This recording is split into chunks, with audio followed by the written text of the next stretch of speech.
Welcome back to the Heart Coaching. I'm Bryce Wise, and today we're going to be talking about the awkward connector. And what does that mean? Let's find out.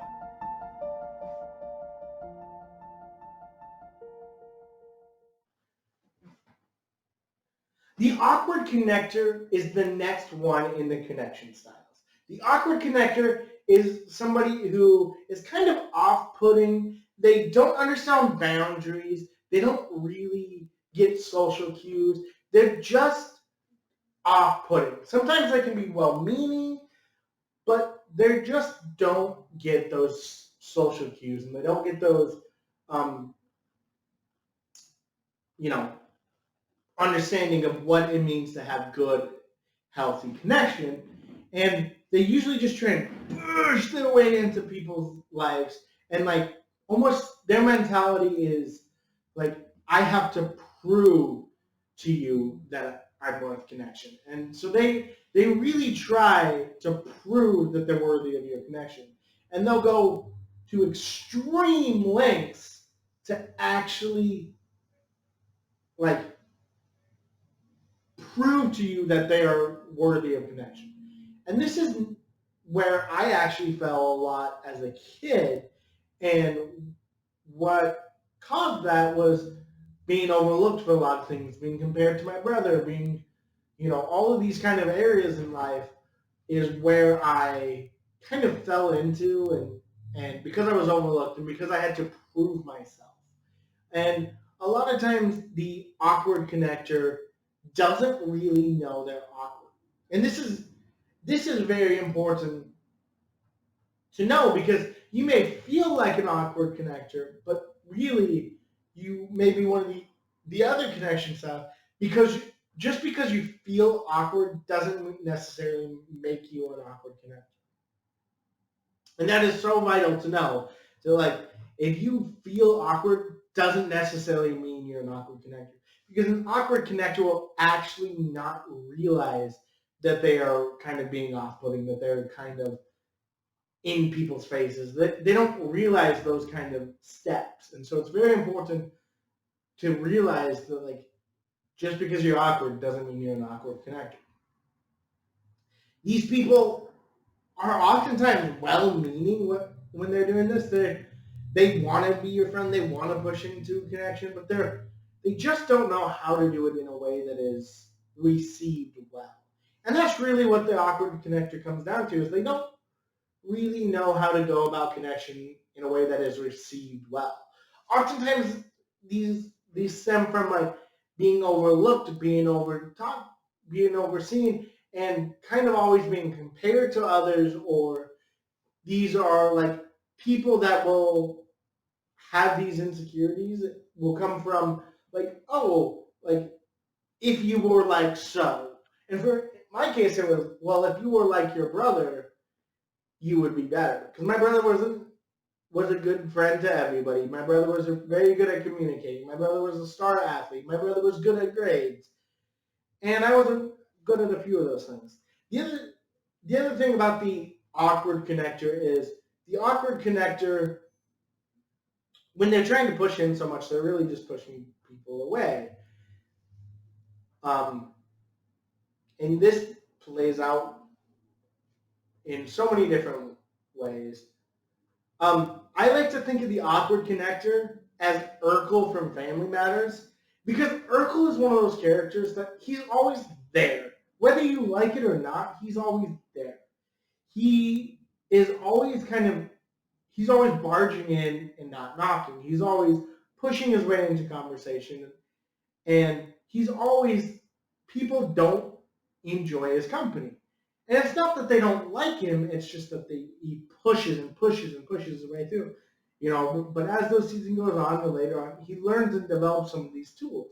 So what does the awkward connector need to thrive? Well, the first biggest thing that the awkward connector actually needs to thrive in relationships is they need self-identity in themselves. And what I mean by this is not in a like cocky, like, I'm the strongest, I'm the best, but in like, I have value, I have care.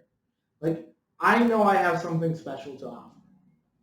Because when you actually realize that, like, oh, like, my value is not in what other people say about me or how other people think about me, but really who I am and what I am in the Lord, it really makes it a lot better and for us to actually really dive in, really be able to, like, thrive and start getting that. So if you can get your own self identity, then you can really start to excel in connection. The other thing is oftentimes these people will need mentors.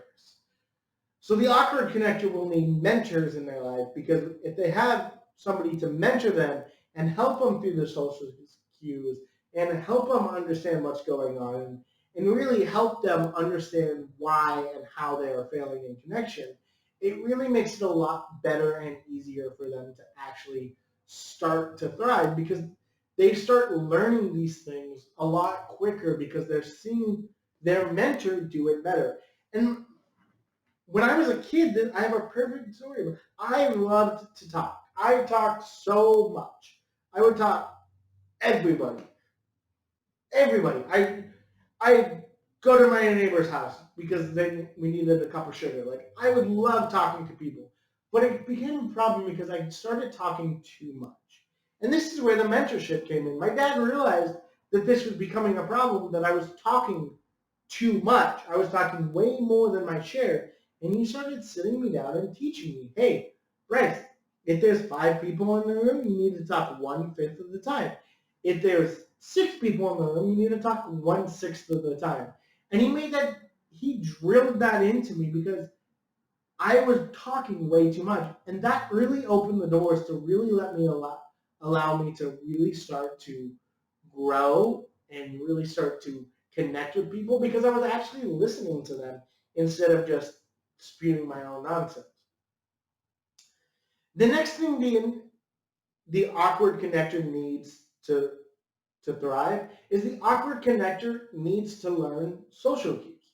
And they need to learn that just because they're not, doesn't seem like they're heard, they can say things once and be heard. Like, they need to understand that, like, they're not the center of the universe, and that they are, like, have value, and that, like, they need to know, like, hey, this is off-putting when this happens. This is pushing people away instead of drawing people in.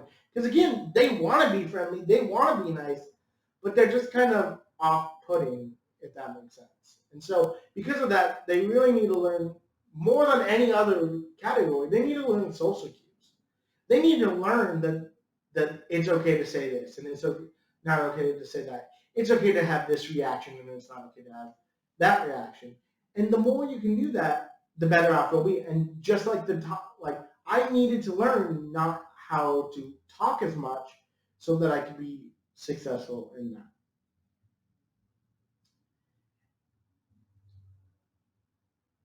Thank you guys so much for taking the time today. Thank you for taking the time to better your connections and learn really how to connect better. Because connection is so vital in life, but it's so difficult. But the more you can learn about it and the more you can walk in it, the better off you'll be. If you want to learn more about connection, we do a weekly webinar. You can find us on Facebook at The Heart Coaching, and you can find us here on YouTube. Subscribe. We do a weekly video once a week diving into connection. And just remember, when we connect, life gets better. See ya!